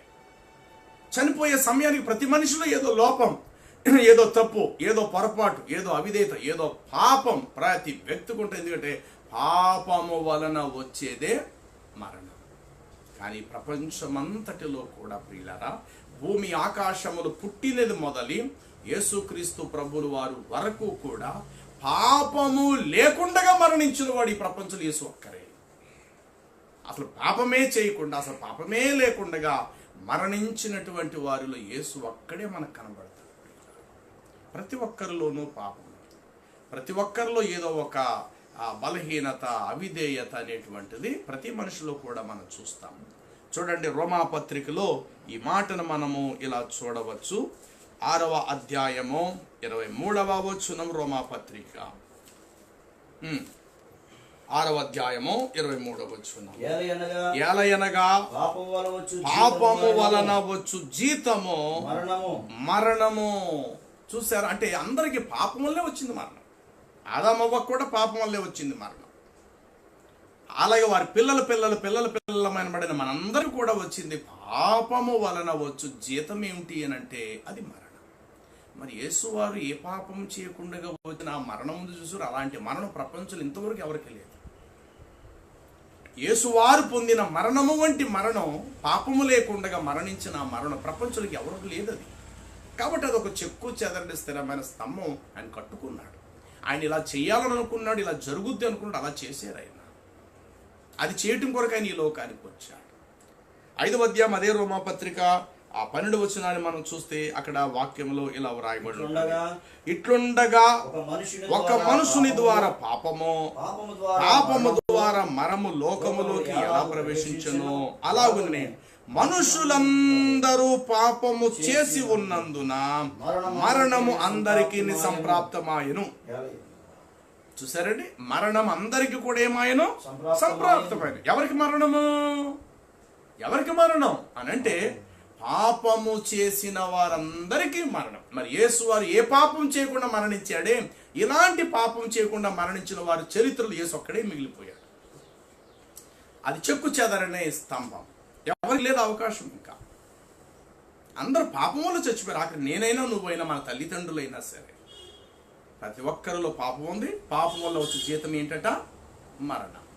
కానీ యేసు ప్రభు వారు అన్నారు, నాలో పాపం ఉందని మీలో ఎప్పుడు స్థాపించు. అంటే పాపము లేకుండా అంత ఘోరమైన మరణము పొందిన వాళ్ళ చరిత్రలో ఆయనే మొదటి వాడు, చరిత్రలో ఆయనే ఆఖరివాడు. ఆయనకు ముందు కానీ ఆయన తర్వాత కానీ ఆయన వంటి పాపము లేకుండా అంత శిలువ మరణ దండన పొందిన వాడికి ప్రపంచంలో పుట్టలేదు. కాబట్టి ఇదే చెక్కు చెదరని ఒక స్థిరమైన స్తంభము. జ్ఞానము నివాసము కట్టుకొని దానికి సరిగ్గా 7 స్తంభాలను చెక్కుకున్నారు. చాలా మంది అన్నారు, చాలా మంచోడు కదా, అయ్యో చచ్చిపోయాడా, అయ్యో అతడు చాలా మంచోడే అని అనొచ్చు గాక. జాగ్రత్తగా వినండి. ఒక మనుషుడు ఎప్పుడు కూడా అందరికి మంచోడు కాలేడు. అలాగని చెప్పి ఒక మనుషుడు ఎప్పుడు కూడా అందరికీ అన్యాయస్తుడు కాడు. ఒక మనిషిని 90 మంచోడు అని అంటే ఎక్కడో ఒక్క మనిషి అయినా వాడండి, మీకు మంచోడేమో కానీ వాడి చరిత్ర మీకు తెలదండి. ఆడు ఏం చేసేవాడు తెలుసా? మీకు ఎప్పటి నుంచి పరిచయం అండి? ఆయన 10 ఏళ్ళు బట్ట, 25 ఏళ్ళు బట్ట, ఆడు పుట్టుకు కాడి నుంచి నాకు తెలుసండి అని అంటూ 90 అతడు మంచోడు అన్నా సరే కనీసం ఒక్క వ్యక్తి అయిన ఎక్కడో ఒక చోట ఆడు దుర్మార్గుడు అన్న వాడు ప్రపంచంలో ఉంటారు. అలాగే 90 దుర్మార్గులు అని ఒక వ్యక్తిని అన్నా కనీసం ఎవడో ఒకడు ఊరుకుండయా దుర్మార్గుడు అంటారేటి, ఆయన చాలా మంచోడైనా అని అన్నవాడు తప్పనిసరిగా ఎక్కడో ఒకడైనా ఉంటాడు. 10 మంది చెడ్డోడైనా ఒకడు మంచోడు అంటాడు, 10 మంది 90 మంచోడైనా ఒకడైనా చెడ్డోడు అంటాడు. ఇది ప్రపంచ చరిత్ర, ప్రతి మనిషికి ఉండేటువంటిది ఇది. కానీ ప్రపంచంలో యేసులో ఈ లోపం ఉంది. అందుకే ఆయనకి ఇలాంటి మరణం వచ్చింది. ఆయనలో ఈ తప్పు ఉంది, అందుకే ఆయన అలా చంపేశారు. ఆయన ఇలాంటి పని చేసాడట, అందుకే వాళ్ళు ఆయన అలా కొట్టారు. ఆయన ఇలాంటి పెద్ద తప్పుడు పని చేశాడట, అందుకే అంత ఘోరమైన శిక్ష ఆయన నెత్తి మీద వచ్చి పడింది అని అనటానికి లేదు. అలాంటిది ఎవ్వరికీ లేదు, ఆయనకు ఒక్కడికి మాత్రమే చెల్లింది.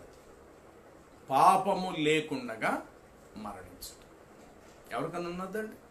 ఎవరు? ప్రతి వ్యక్తిని, ఆఖరి మీరు ప్రధానమంత్రిని తీసుకోండి గాక, దేశ రాజులు చక్రవర్తులు తీసుకోండి గాక, ప్రతి మనుషులు ఏదో ఒక లోపం, ఏదో ఒక అవిధేయత, ఏదో ఒక అపవిత్రత, ఏదో ఒక దుర్మార్గత ప్రతి మనిషిలో కూడా కనబడుతుంది.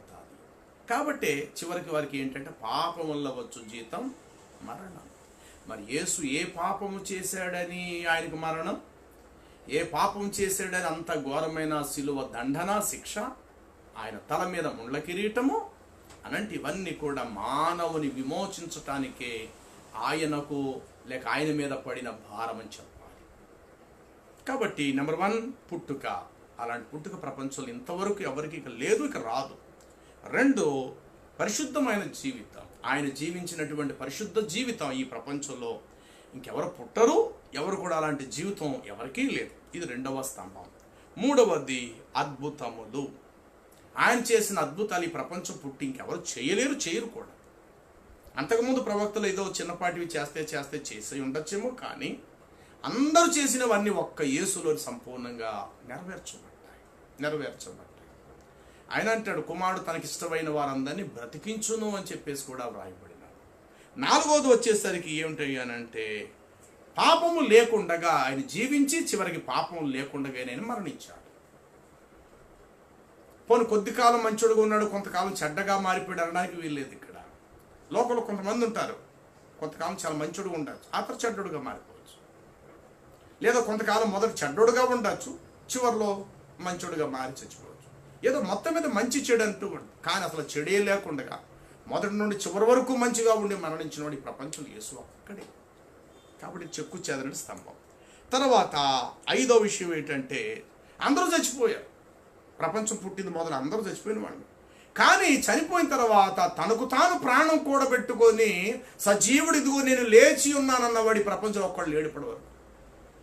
అది ఎవరికీ రాదు. ఎలీషా చచ్చిపోయాడు, కానీ ఎలీషా తిరిగి లేవలా. అతని సమాధిలో వేరే ఒక వ్యక్తిని అందులో పారేస్తే అతని ఎముకలు యువతల వ్యక్తికి తగిలి వాడు లేచాడు. ఓకే, అక్కడ కూడా మర్మం ఏంటంటే అక్కడ కూడా క్రీస్తునాథుడే కనబడతాడు మనకి. అది మర్మం అంటే పునరుద్ధానాల కోసం అక్కడ తెలియపరిచాడు దేవుడు.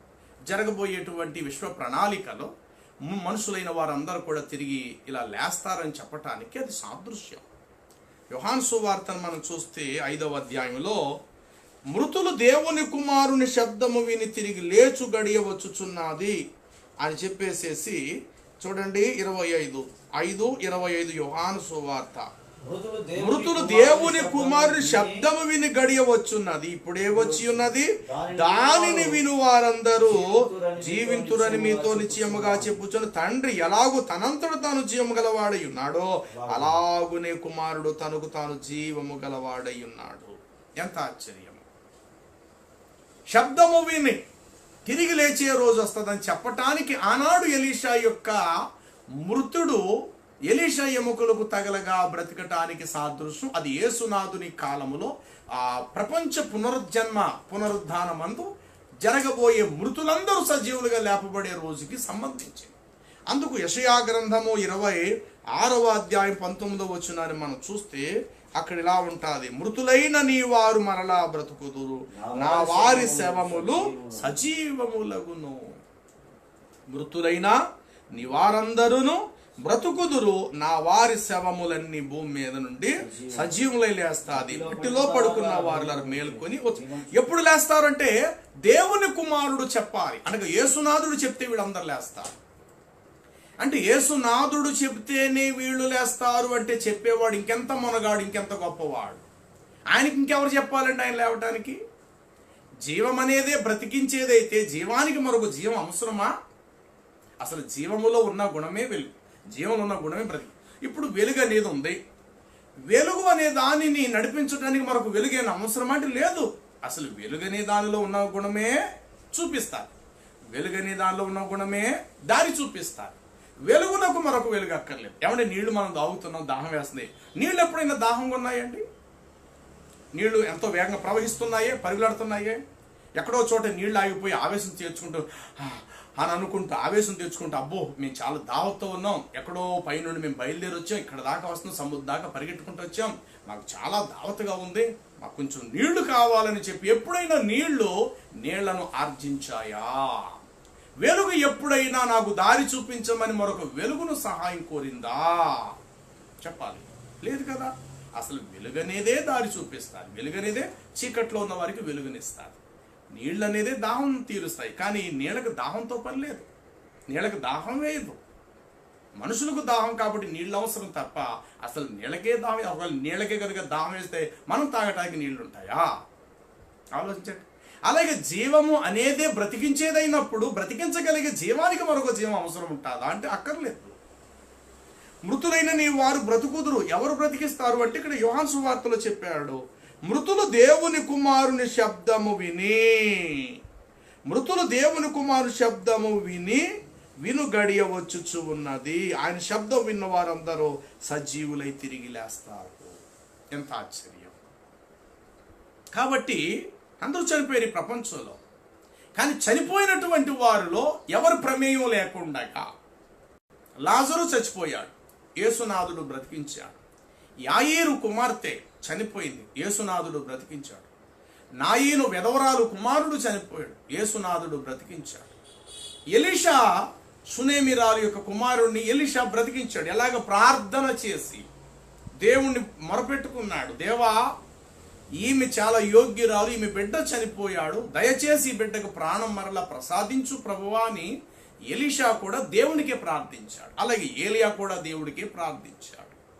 కానీ ఇక్కడ యేసు విషయం వచ్చేసరికి అలా లేదు. మృతులను బ్రతికించు అధికారము నాకు కలదు, నా అంతటా నేనే జీవం గలవాడినై ఉన్నాను. ఎంత ఆశ్చర్యపోయినారు. కాబట్టి యేసునాథుడు తనకు తాను ప్రాణము కూడబెట్టుకొని తిరిగి లేచాడు. ఆయన చూడండి, ఆయన గురించి ఆ వచనములో మనం చూస్తే ఇలా రాయబడి ఉంటుంది. 10వ అధ్యాయము యోహాను సువార్త 18వ వచనము. యోహాను సువార్త 10వ అధ్యాయము, ఎవడును నా ప్రాణమును తీసుకొనుట లేదు, నా అంతట నేనే దానిని పెట్టుచున్నాను, దానిని పెట్టుటకు నాకు అధికారం కలదు, తిరిగి నా ప్రాణాన్ని నేను తీసుకొనుటకు నాకు అధికారము. ఏమంటే చాలా మంది చనిపోయారు. ఏలియా, ఎలీషా, అబ్రహాం, మోషే. ఎందుకు వీళ్ళందరూ లేవలేదండి? వారు శక్తివంతులే కదా, దేవుని చేతిలో బలమైన పాత్రగా వాడబడ్డారు కదా. కానీ ఈ యేసు వారికి ఉన్న ఈ స్తంభం ఎవరికి లేదు. ఇదే చెప్పుకొచ్చేదని స్థిరమైన స్తంభము. 7 స్తంభాలు: పుట్టుక, పరిశుద్ధ జీవితము, అద్భుతములు, పాపము లేని మరణము, తర్వాత తనకు తాను ప్రాణము కూడబెట్టుకొని సజీవుడిగా తిరిగి లేచుట. చూడండి, యోహాను సువార్త 2:18-22. యోహాను సువార్త 2:18-22 అంటాడు, ఈ దేవాలయమును పడగొట్టుడి, కావున కాబట్టి యూదులు ఈ కార్యములు ఎలా చేయుచున్నావు, ఏ సూచక్రియలు మాకు చూపేదవని ఆయన అడగగా, యేసు ఈ దేవాలయమును పడగొట్టండి, 3 దినములలో దాన్ని లేపదేనని వారితో చెప్పాను. యూదులు ఈ దేవాలయమును 40 సంవత్సరములు మన పితరులు కట్టిరే, నీవు 3 దినములు దాన్ని లేపుదువానిరి. అయితే ఆయన శరీరమును దేవాలయము గురించి ఈ మాట చెప్పాను. అయితే ఆయన మృతులలో నుండి లేచిన తరువాత ఆయన ఈ మాట ఎప్పుడో చెప్పానని ఆయన శిష్యులు జ్ఞాపకం చేసుకుని మాటలు చాలండి. అంటే తనకు తాను బ్రతికించబడటం ఎవరికి లేదు. ఏలియా బ్రతికించాడు, ఎలీషా బ్రతికించాడు, ఓకే, అది దేవుని సహాయం మూలంగా. కానీ ఇక్కడ యేసువారి విషయంకి వస్తే అలా కాదు, తనకు తానే లేస్తానని. అంటే ఆయన జీవం ఎంత గొప్పదో ఆలోచించండి. ఏమంటే ఇలాంటి పునాది ఎవరికైనా, ఇలాంటి స్తంభం ఎవరికైనా ఉన్నదండి? నా అంతటి నేనే నా ప్రాణం పెట్టుచున్నాను, నా ప్రాణం పెట్టుటకు నాకు అధికారం కలదు, తిరిగి నా ప్రాణం నేను తీసుకుంటకు నాకు అధికారము కలదు. ఈ స్థానంలో అబ్రహాం కానీ, మోషే కానీ, దావి ఎవ్వరూ కనబడరండి. దావీదు చనిపోయి పాతి పెట్టబడను, అతని శరీరము కుళ్ళిపోయి అతని శరీరము పురుగు పట్టెను. కానీ దావీదు ఎవరి గురించి ప్రవచించానో ఆయన శరీరము పురుగు పట్టలేదు. ఎంత అద్భుతం అంటే ఆయన సజీవుడిగా లేచాడు ప్రియులారా. కాబట్టి ఇలా ఈ ప్రపంచం పుట్టి ఇప్పటి వరకు చచ్చిపోయినటువంటి వాళ్ళు తనకు తాను తిరిగి లేచినటువంటి వాళ్ళు, కోమాలోకి వెళ్ళిపోయిన వాళ్ళు చాలామంది ఉన్నారు. కోమాలోకి వెళ్ళిపోయిన ఈ రోజు కూడా బతికిన చాలా మంది ఉన్నారు. ఎక్కడ దాకా ఎందుకు, షిరిడి సాయిబాబా కోమాలోకి వెళ్ళిపోయాడు, మరి ఏమైపోయారో ఈ రోజుకి ఆయన ఏం లేదు. చాలా మంది అంటారు కదా, సమాధిలో దగ్గరికి వెళ్తే ఆ సమాధిలో ఆయన మాటలు మనకు వినబడుతుంటాయి. బాబా వారు సమాధిలోనే ఉండిపోయారు ఆ సమాధి దగ్గర. కాబట్టి ఈరోజు ప్రజలు ఎక్కడికి వెళ్తారు, సమాధి దగ్గరికి వెళ్తున్నారు. ఎక్కడికి వెళ్తున్నావు బాబు, సాయిబాబా నువ్వు దర్శనం చేసుకోవడానికే వెళ్తున్నావు అని అంటే, మేము షిరిడి వెళ్తున్నామండి, మహారాష్ట్ర షిరిడి వెళ్తున్నామండి, ప్రత్యేకంగా ట్రైన్లు కూడా వేసారండి మాకు. ఎక్కడికి వెళ్తామని అని అంటే సమాధి దగ్గరికి. ఎందుకు వెళ్తామంటే ఆయన అందులోనే ఉన్నారు కదండి. కాబట్టి సమాధి దగ్గరికి వెళ్తే సాయిబాబా వారు సమాధిలో ఉండిపోయారు, చచ్చిపోయారు అక్కడ. కానీ యేసు వారు సమాధులు యేసు లేరు సుమా. సజీవుడైన వాడిని మీరెందుకు తుల్లో వెతుకుచున్నారు, ఆయన ఇచ్చట లేడు, ఆయన సజీవుడై లేచి ఉన్నాడు. ఎంత అద్భుతం. ఇలా చెప్పుకుంటూ వెడితే ఈ ప్రపంచాన్ని పాలించిన మహారాజులు మొదలు ఈ ప్రపంచంలో నేను కూడా దేవుడిని అని చలామైన అయిన వాళ్ళందరూ కూడా పురుగు పట్టి శరీరాలు కుళ్ళిపోయి కాలగర్భంలో కలిసిపోయారండి. మన హిందూ దేశంలో ఎంతమంది హిందూ దేవుళ్ళు దేవతలు కూడా వాళ్ళు కూడా ఇక్కడే ఉన్నారు, మట్టిలో మట్టి అయిపోయారు వాళ్ళందరూ కూడా. ఎవరినైతే పెద్ద పెద్ద విగ్రహాలు పెట్టి పొగుడుతూ ఉన్నారో వాళ్ళందరూ కాలగర్భంలో కలిసిపోయారు. అనంత ప్రపంచములో ఒక్క యేసునాథుడు మాత్రమే ప్రాణము కూడబెట్టుకొని మరణించి, మామూలు మరణం కాదు, పోనీ ఏదో ఆయన పక్కకెళ్ళి ఆ స్లీపింగ్ టాబ్లెట్ మింగేసాడట, ఏదో ఇంట్లోకి వెళ్ళి ఉరిపోసుకొని మళ్ళీ బతికేసాడట అన్నది కాదు. ఇక్కడ పబ్లిక్గా అందరూ చూస్తుంటారు. పండగ టైము అనగా విస్తారమైన లక్షలాది ప్రజలు యెరూషలేములో ఉంటుండగా అతి క్రూరంగా ఆయనను కొరడాలతో కొట్టి సిలువ భుజం మీద మోయిపించి, నెత్తి మీద ఒక బలమైన కిరీటం పెట్టి, ముళ్ళ మీద ఆయనను నడిపించి, ఇది కన్నులారా అందరూ చూస్తున్నారు. ఆ రోజుల్లో ప్రపంచాన్ని పరిపాలిస్తున్న రోమా సామ్రాజ్యం, రోమిలే ఆయనను సిలువకేసి కొట్టారు. రోమా సైనికులే. ఇదేదో కల్లుబొల్లి మాట కాదు, కొంత చూసి కొంత కాదనడానికి వీలు లేదు. పోనీ అది రాత్రి వేళ జరిగింది, ఆయనో కాదో మనకు తెలియదు కదా, ఏమో చచ్చిపోయాడు కానీ అది యేసేమో కాదేమో మాకే తెలుసు అని అనడానికి వీల్లేదు. పట్టపగలు ఉదయం 6 గంటల నుండి 9 గంటల వరకు సందర్భం. మిట్ట మధ్యాహ్నం 3 గంటల వరకు కూడా ఆయన సిలువలోనే ఉన్నాడు. అందరూ చూశారు ఆయన్ని. అలాగే రక్తం కార్చి ఆఖరికి ఆయన ఒంటిలో ఉన్న తేమ, శరీరంలోని నీరు కూడా తీసేశారు. ప్రక్కలో పొడవగా రక్తము, నీరు కూడా బయటకు వచ్చింది. ఇంకా ఏమీ లేదు ప్రియులారా. ఇక కేవలం ఒట్టి తీసివేసిన బట్టలాగా విడిచిపెట్టినటువంటి దేహాన్ని తీసుకెళ్లి భూస్థాపన చేశారు. అందరూ చూస్తుంటుండగానే అద్భుతం ఏంటంటే, ఆనాడు రోమ గవర్నర్ అంటాడు పిలాతు, ఆయన ఇంత త్వరగా చనిపోయినా. ఇది పెద్ద సాక్ష్యం. ఆయన ఇంత త్వరగా చనిపోయిన. అలా చనిపోయిన వాడు అందరూ వలె ఎక్కడ సమాధిలో ఉన్నాడు అక్కడ ఉండిపోలేదు ఈయన. అదే ఆశ్చర్యం. అందరినీ ఎక్కడ పెట్టారో వాళ్ళు అక్కడే ఉన్నారు ఈ రోజు కూడా. వేరే చోటుకి వెళ్ళిపోలేదు వాళ్ళు. పోనీ సమాధులు కింద నుండి అలాగ వేరు చోట్లకి వెళ్ళిపోయి. ఈరోజు మన పితరులను ఎక్కడ కప్పెట్టామో వెళ్ళి అక్కడ గొయ్యి చూడాలని ఎముకలు మనకు కనబడతాయి. కానీ ప్రపంచంలో ఖాళీ ఉన్న సమాధి అంటూ ఎవరిదైనా ఉన్నదంటే అది ఒక్క యేసునాథునిది మాత్రమే. ఎంత అద్భుతం అండి. ఇలాంటి స్తంభం ఎవరికైనా ఉన్నదా? ఇలాంటి స్తంభం ఎవరైనా చెక్కుకోగలిగారా?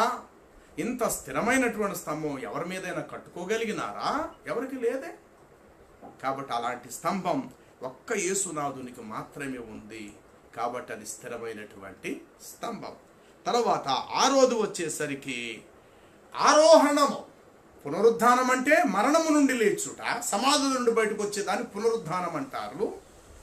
చూస్తుంటుండగా పైకి వెళ్ళిపోవటం అనేటువంటిది ఆరోహణము అంటారు. ఈ ప్రపంచంలో తనకు తానుగా ఆరోహణమైనటువంటి వారు యేసు ఒక్కడే. రాజులు 2వ గ్రంథము 2వ అధ్యాయాన్ని మనం గమనిస్తే 11వ వచనములో ఆయన తీసుకెళ్ళటానికి అగ్ని రథాలు, అగ్ని గుర్రాలు వచ్చాయి. సుడిగాలి కూడా వీచింది. ఆ సుడిగాలిలో అగ్ని గుర్రాలు రథాల మీద ఏలియా పరమునకు ఆరోహణమాయను. అంటే పరమని లేదు కానీ ఆయన ఆరోహణమాయను అన్న మాట మాత్రం మనం చూస్తాము.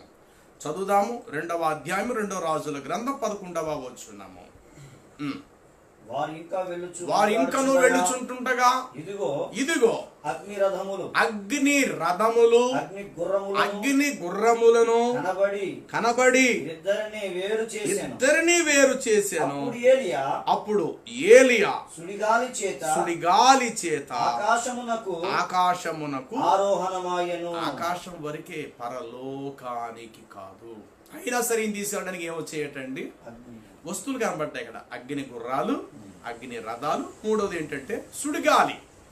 మరి యేసువారు వెళ్ళటానికి గుర్రాలు రాలేదు, రథాలు రాలేదు, ఏ సుడిగాలి లేదు. ఆయన చూస్తుంటుండగా అలాగే నీళ్ళు మేఘాల మీద ఆయన అలాగే పరమునకు ఆయన కొనిపోబడ్డాడు. లూకా సువార్త 24వ అధ్యాయము 51 వచనాన్ని చూద్దాం. లూకా సువార్త 24వ అధ్యాయము 51వ వచనము. ఆయన వారిని ఆశీర్వదించుచుండగా ఆయన వారిలో నుండి ప్రత్యేకించబడి పరలోకమునకు ఇలాంటి పునాది, ఇలాంటి స్తంభం ఎవరికి లేదండి. ఏలియా ఆరోహణ అయ్యాడు. చాలా మంది అన్నది ఏమంటే ఏలియా కూడా వెళ్ళాడు. కరెక్టే, ఏలియా వెళ్ళిపోలేదు. ఏలియాను తీసుకెళ్ళడానికి కొన్ని వచ్చాయి అక్కడ. అవి ఏంటంటే అగ్ని రథాలు, అగ్ని గుర్రాలు వచ్చాయి. మళ్ళీ 3వది ఏంటంటే ఆ గుర్రాలు పైకి గాల్లో, ఆ అగ్ని రథాలు పైకి వెళ్ళటం ఒకసారి సుడిగాలి వచ్చింది. ఆ సుడిగాలి ద్వారా ఆ అగ్ని రథాలు, అగ్ని గుర్రాలు, అగ్ని రథాల మీద ఎక్కడికి ఆకాశమునకు ఆయన ఆరోహణుడయ్యాడు. యేసునాథుడు ఎక్కడికి ఆరోహణుడయ్యాడు తెలుసా? పరలోకమునకు ఆరోహణుడయ్యాడు. ఈ నెలటానికి ఏమొచ్చేయండి? అక్కడికి అగ్ని గుర్రాలు వచ్చాయా యేసుప్రభు దగ్గరికి? అగ్ని గుర్రాలు వచ్చాయా? పోని మరి పెద్ద సుడిగాలు వచ్చి ఆయన ఏమైనా గాల్లో తీసుకుని వెళ్ళిపోయింది. అది గాలిపట్టని పిల్లలు ఎగరేస్తారు గాల్లో. మొదట అది కిందే ఉంటుంది. మన చెయ్యి ఇలాగ దారంతో అలాగ ఆడిస్తుంటుంటే కొంత అలాగా పైకి వెళ్తారు. యేసువారు అలా వెళ్ళలేదు కదండి. చూస్తూ వారి మధ్య నుండి ప్రత్యేకించబడిన వాడు వారందరూ చూస్తూ ఉంటుండగా ఆయన గాని అలాగ పరలోకానికి వెళ్ళిపోయాడు. ఏమండి, ఇంత అద్భుతమైన స్తంభం ఎవరికి ఉందండి ఈ ప్రపంచంలో? జ్ఞానము నివాసము కట్టుకొని దానికి 7 స్తంభాలు చెక్కుకున్నది. ఇది చెక్కు చెదరనిది, ప్రపంచానికి అంతుపట్టలేదు. అది దైవావేశం, దైవ జ్ఞానం కలిగిన తన భక్తులకు దేవుడు బయలుపరిచే వాస్తవాలు. ఒక్కొక్క స్తంభము ఆయన జీవితంలో ఒక్కొక్క ఘటం, ఒక్కొక్క అద్భుతం అన్నమాట.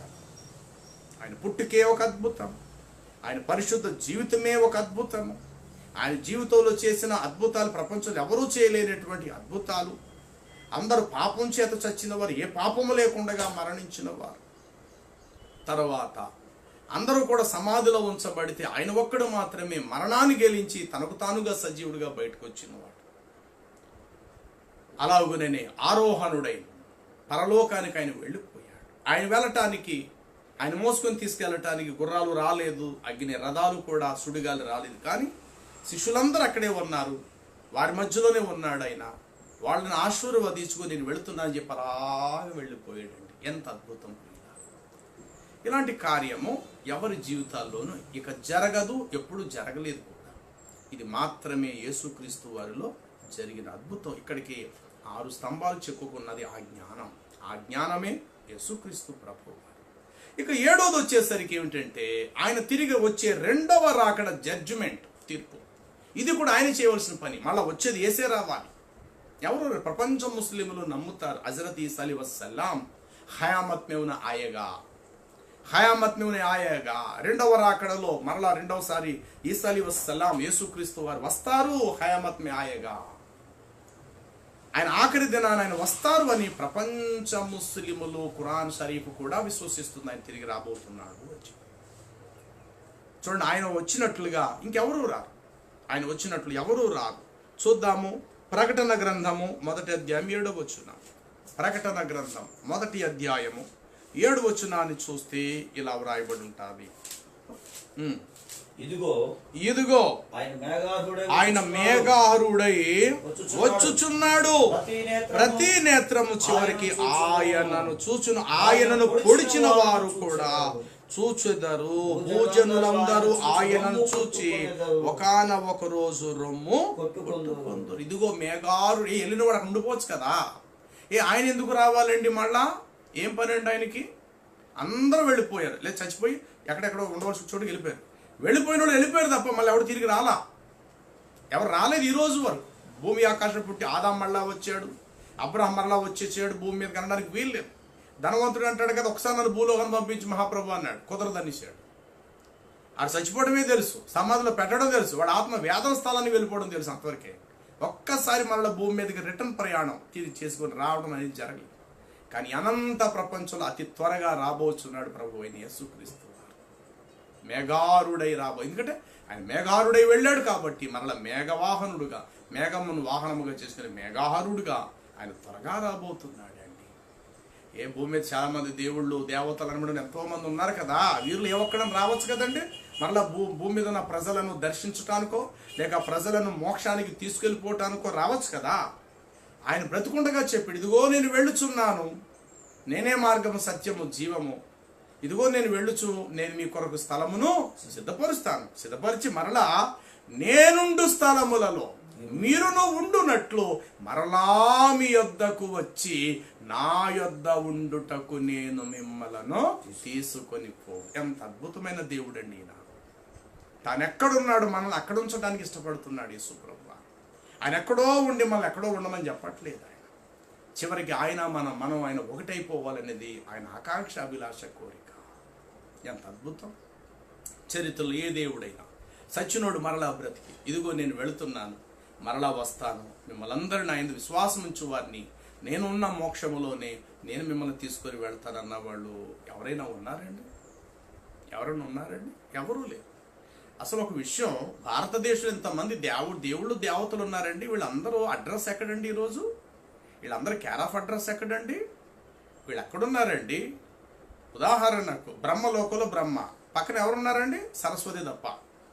ఆయన కమల పువ్వు మీద కూర్చోటి, ఇద్దరు 2 పువ్వుల మీద కూర్చున్నారు. కనీసం బ్రహ్మను పూజించిన వారు ఇదిగో బ్రహ్మలోకానికి వెళ్ళారు, ఆయన చుట్టూ భక్తులు ఉన్నారని చెప్పుకోవడానికి ఒక్కడు కనబడ్డ. అక్కడ పోతే కైలాసంలో ఈశ్వరుడు నమ్మిన వాళ్ళు ఎవరైనా కైలాసంలో ఉన్నట్లుగా ఏమైనా ఉన్నారండి? అక్కడ పార్వతి ఇద్దరు నాట్యం ఆడుకుంటే ఎప్పుడు కూడా డ్యాన్స్ చేసుకుంటూ నాట్యం ఆడుకుంటూ కనబడతారే తప్ప అక్కడ ఇంకో 4వ వ్యక్తి 5వ వ్యక్తి ఆయన పూజించిన భక్తులు ఈశ్వరుని భూలోకం పూజించిన వాళ్ళందరూ కైలాసంలో ఈశ్వరుడు చుట్టూ చేరుకొని ఆయన ఇక్కడ భజన చేస్తున్నారు, కూర్చున్నారు. అక్కడ ఎవరు కనబడతారు, వాళ్ళిద్దరు ఉంటారు ఎప్పుడు చూసినా.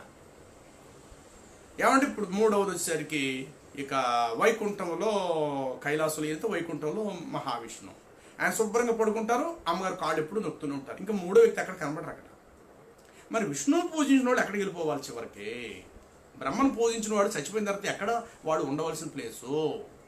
ఈశ్వరుని బ్రతుకుండగా పూజించిన వాడు చచ్చిపోయిన తర్వాత వాడు ఉండవలసిన అడ్రస్ ఎక్కడా?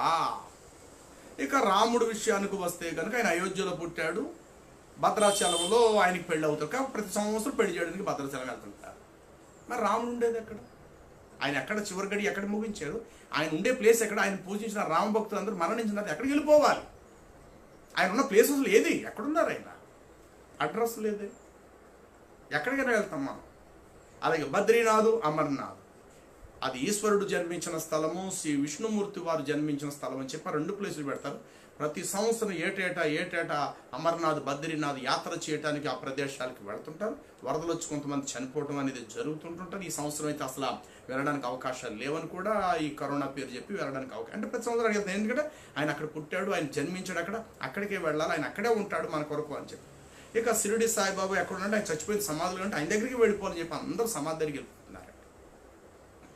మరి యేసు ప్రభు వారు ఎక్కడున్నారు తెలుసండి? పరలోకంలో ఉన్నాడు ఆయన. మరి యేసు నమ్మి తన భక్తులు ఎక్కడ ఉంటారో తెలుసా? చివరికి పరలోకానికి వెళ్ళిపోతారు. వీళ్ళని నమ్మిన వాళ్ళు ఎక్కడ ఉంటారు? వీళ్ళు ఎక్కడున్నారో వాళ్ళని నమ్మిన వాళ్ళు కూడా అక్కడే ఉంటారు, అంతే అర్థం. పోనీ వాళ్ళు ఏమైనా మోక్షంలో ఉన్నారనేది ఏమైనా అర్థం ఉందంటే, ఇక దేవేంద్రుడు, రంభావరు, శ్రీ మేనక వీళ్ళందరూ కూడా ఎక్కడున్నారు అంటే స్వర్గంలో ఉన్నారు అని అంటారు. బహుశా వాళ్ళు పూజించిన వాడు స్వర్గంలోకి వెళ్తారేమో అనుకుందాం. కానీ మోక్షం అనేటువంటి పరలోకం అనేది వీటన్నిటికంటే ఉన్నతమైనది. కాబట్టి యేసుక్రీస్తు వారు ఎక్కడున్నారు ఆయనంటే పరలోకంలో ఉన్నాడు. ఎక్కడి నుంచి మరలా ఆయన రాబోతూ ఉన్నాడంటే ఆ పరలోకంలో నుండే తిరిగి భూలోకానికి వస్తున్నాడు. ఎందుకో తెలుసా? జడ్జిమెంట్, తీర్పు తీర్చే. ఈ తీర్పు తీర్చే ఈ స్తంభం ఎవరికి లేదు. ఆయన ఒక్కడే తీర్చాలి. తీర్పు తీర్చుటకు సర్వాధికారం ఆయనకే ఇయ్యబడినది, యేసు ప్రభు వారికే. ప్రవక్తలు చాలా మంది ఉన్నారు. అబ్రహాం తీర్పు తీరుస్తాడని గాను, లేకపోతే మోషే తీర్పు తీరుస్తాడని లేదు గాక, తిరిగి రెండవ రాకడలో రాబోయేది ఆ యేసుక్రీస్తు. వచ్చేటప్పుడు ఆయనతో పాటు పరిశుద్ధులను ఆయన మాత్రం వెంట పెట్టుకొని వస్తాడు. ప్రియులారా, చూద్దాం. దెస్సలోనికలకు పౌలు రాసిన తన మొదటి పత్రిక 1వ అధ్యాయము 9-10 వచనాలు. మొదటి పత్రిక దెస్సలోనికలకు 1వ అధ్యాయము 9-10 వచనాలు.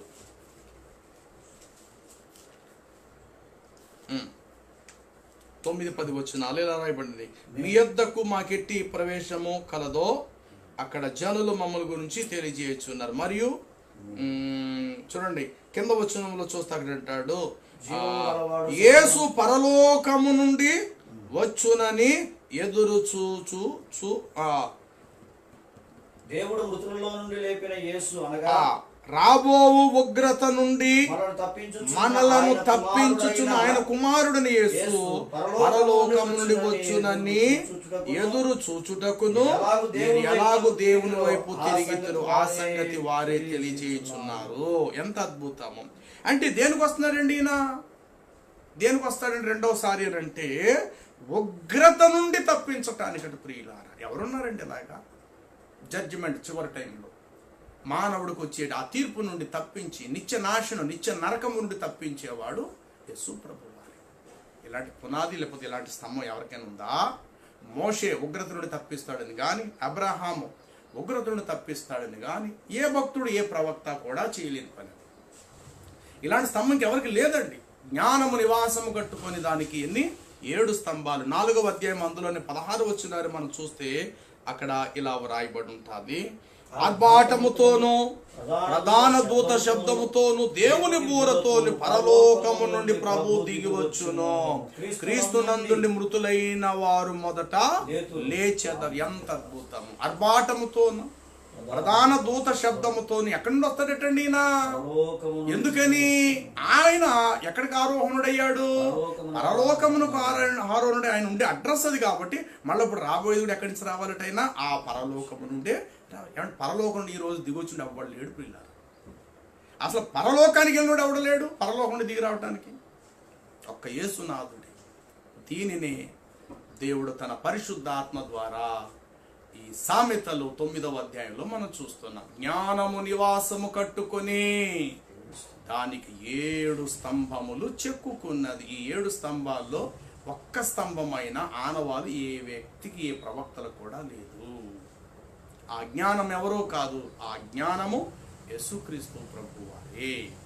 ఆ జ్ఞానమే 7 స్తంభాలు చెక్కినది. మొట్టమొదట ఆ జ్ఞానమే 7 స్తంభాలు చేసి పెట్టింది. ఏమిటంటే మొదటి రోజు భూమి ఆకాశములను, రెండవ రోజు, మూడో రోజు, నాలుగో రోజు, 5వ రోజు, 6వ రోజు, 7వ రోజు విశ్రమించను.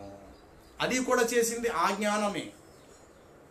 చివరికి ఆయన చేయబోయే మహత్కరమైన కార్యం మానవులకు నిత్యజీవం ఇచ్చేటువంటి పనిలో మొదట మానవుడిగా భూమి మీదకి రావాల్సిన అవసరం, మనుషులమైన మన మధ్యకు మనిషిగా రావాలి కాబట్టి ఆయన పుట్టాలి. ఆయన పుట్టుకు ఒక స్తంభము, ఆయన జీవించిన పరిశుద్ధమైన జీవితము ఒక అద్భుతము, ఒక స్తంభము. మూడోది ఆయన చేసిన మహత్కార్యములు, అద్భుతములు 3వ స్తంభము. ఏ పాపము లేకుండగా ఆయన మరణించి తన ప్రాణాన్ని ఉచితంగా పెట్టటము 4వ స్తంభం. మరణించిన వారందరూ సమాధుల్లో ఉంటే ఆయన ఒక్కడు మాత్రమే సజీవుడిగా ప్రాణం కూడబెట్టుకొని సజీవుడిగా బయటకు వచ్చిన వాడు ఆయన ఒక్కడే 5వ స్తంభము. అలా వచ్చిన వాడు పరలోకానికి ఆయనగా ఏ వాహనము, ఏ విధమైన గుర్రాలు రథాలు లేకుండా పరలోకానికి ఆరోహణమైన వాడు 6వ స్తంభము ఆయనదే. చివరికి వెళ్ళినవాడు ఆ పరలోకము నుండి మరల మానవులందరినీ మోక్షానికి తీసుకెళ్లే పనిలో త్వరగా వచ్చిన తర్వాత అంతటితో ఈ ప్రపంచం నాశనం అని, ఈ ప్రపంచం అంతటితో మూతవేయబడుతుంది. అంతటా క్రొత్త ఆకాశము, క్రొత్త భూమి. ఇక లేదు ప్రపంచం. సముద్రం ఇకనూ లేకపోవును, సూర్యుడికనూ లేకపోవును, చంద్రుడికనూ లేకపోవును, భూమి ఇకనూ లేకపోవును. మరలా ఆయన రావాలి. ఇక్కడ తీర్పు, జడ్జిమెంట్ జరుగుతుంది. తన యందు విశ్వసించు వారన్న నిత్య జీవానికి తీసుకువెళ్తాడు. అలాగే అవిధేయులైన వారందరూ కూడా ఆరని అగ్నికి వెళ్ళిపోతారు. అంతటితో క్లోజ్. అంతటిదిగో క్రొత్త ఆకాశము క్రొత్త భూమి నేను సూచితిని. చూడండి మాట యెషయా గ్రంథము 66వ అధ్యాయము ఆ చివరి మాటలో మనం చూస్తే ఆ మాట చాలా స్పష్టంగా దేవుడు ముందుగానే తెలియపరిచాడు. యెషయా గ్రంథము 66వ అధ్యాయము ఇలా వ్రాయబడి ఉంటుంది. చివరి మాట మనం చూస్తే వాటి పురుగు చావదు. 24వ వచనము వాటి పురుగు చావదు, వాటి అగ్ని ఆరిపోదు అంటాడు. దానిపైన చూస్తే 22వ వచనం ఇదిగో నేను సృజించబోవు క్రొత్త ఆకాశమును క్రొత్త భూమియు లయము కాక అన్నాడు. అంటే ఇక అవిధేయులైన వారు అగ్నిగుండానికి వెళతారు. అక్కడ అగ్ని ఆరదు, వారి పురుగు చావదు. ఇంకేం జరుగుద్దంటే అతను క్రొత్త ఆకాశము క్రొత్త భూమి అయిపోయింది చరిత్ర. 7 స్తంభాలు ఒక్క యేసునాథునిలో మనం చూస్తున్నాము. 7 స్తంభాల్లో కనీసం ఒక్క స్తంభం కూడా ఏ ఇతర ప్రవక్తలకు కూడా అది లేదు గాక. కాబట్టి దేవుడు ఎంత విలువైన విషయాలు, జ్ఞాన సంబంధమైన విషయాలు దేవుడు తన భక్తులమైన మనకు దేవుడు తెలియపరుస్తూ వచ్చాడు. ఆయన జ్ఞానము నివాసము కట్టుకొని దానికి 7 స్తంభములు అది చెక్కుకొని. 7 స్తంభాలు ఏంటంటే ఒక్కొక్కటి మనం వివరించుకుంటూ వచ్చాము. కాబట్టి ప్రియులారా, అనంత విశ్వానికి యేసు ఒక్కడే సృష్టికర్త. ఆయనే సృష్టి లయకారకుడై ఉన్నారు. యేసు నందు విశ్వాసం ఉంచు వారి నిత్య జీవానికి వెళ్తారు. యేసు ఇప్పుడు ఎక్కడ ఉన్నాడు, అక్కడి నుండి త్వరగా రాబోచున్నాడు. వచ్చి తన యందు విశ్వసించు వారందరిని మరలా తానుండు చోటికి తాను తీసుకెళ్ళడానికి త్వరగా రానై ఉన్నాడు. యేసు త్వరగా రమ్ము అని చెప్పి లేఖనాల్లో రాయబడి ఇదిగో నేను త్వరగా చుచున్నాను, వాని క్రియలు చొప్పున సిద్ధపరిచిన జీతము ఇచ్చుటకు నేను త్వరగా వచ్చుచున్నాను అని చెప్పేసి ప్రభు సెలవిస్తున్నారు. చూడండి యెషయా గ్రంథములోనే 40 అధ్యాయాన్ని మనం గమనిస్తే ఇలా ఉంటుంది. యెషయా గ్రంథము 40 అధ్యాయము ఇలా వ్రాయబడినది. 10 వచనం కింద భాగము ఆయన ఇచ్చు బహుమానము ఆయన యొద్దనే ఉన్నది. 10 వచనం చూద్దాము. ఇదిగో ప్రభువు తన బాహువే తన పక్షము ఏలుచుండగా ప్రభువైన యెహోవా తాను శక్తి సంపన్నుడై వచ్చును. ఆయన ఇచ్చు బహుమానము ఆయన యొద్ద ఉన్నది. ఆయన చే ప్రతీకారం ఆయనకు ముందుగా నడుచును. అందులో 62:11 చూస్తే, అందులో యెషయా గ్రంథము 62:11 ఇలాగ వ్రాయబడి ఉంటుంది. కింద మాటలో చూస్తాము, ఇదిగో రక్షణ యొద్దకు వచ్చినది, ఇదిగో ఆయన ఇచ్చు బహుమానం ఆయన యొద్ద ఉన్నది, ఆయన ఇచ్చు జీతము ఆయన తీసుకొని వచ్చుచున్నాడు. ప్రకటనలో కూడా అదే చెప్తే, ఇదిగో సిద్ధపరిచిన జీతం నా యొద్ద ఉంది, నేను సిద్ధపరిచిన జీతం తీసుకొని నేను వస్తున్నాను అన్నాడు ప్రభు.